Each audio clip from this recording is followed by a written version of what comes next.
Hi everyone. By this point, you'll have learned what linked lists are and that they consist of nodes containing some data and a pointer to the next node. Today, I'll be teaching you how to add a node to the very end of a linked list. Let's say we have a list that looks like this, containing the letters A, B, and C in order, with a pointer marking the head of the linked list. And suppose that we wanted to add the node containing D to the tail of the linked list. So how would we do that?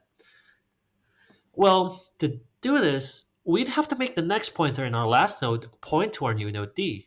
But to update that pointer, we'll first need to have an actual reference to the last node. We have to find the last node to actually modify the pointer. So, in order to get that reference, we have to traverse the list. Now, you may be used to writing while current not equals to null from what you've learned traversing linked lists before, but if we actually do this, you'll find that we overshoot the last node after the loop ends, and you'll just have current point to null, which isn't very useful in our case because we need to modify the pointer in our last node. So the trick here is to instead write while current next not equals to null, and there you go. You have a reference to the last node in the list after the loop ends. From here, it should be simple enough. Because current now points to the last node in the list, you can change the next pointer in node C to point to our new node D. So, all right, we've made our new node, we've traversed to the last node, and made it point to our new node. So we're done here, right? Not quite, because if you run this code, you actually get a runtime error. So what's going wrong here?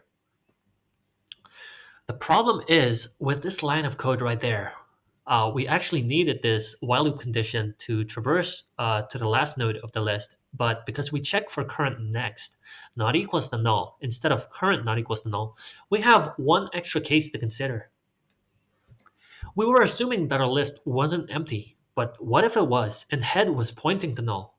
Then the current node wouldn't have a next pointer because there wouldn't be a current node there at all. It'd just be null, and null cannot contain a next pointer.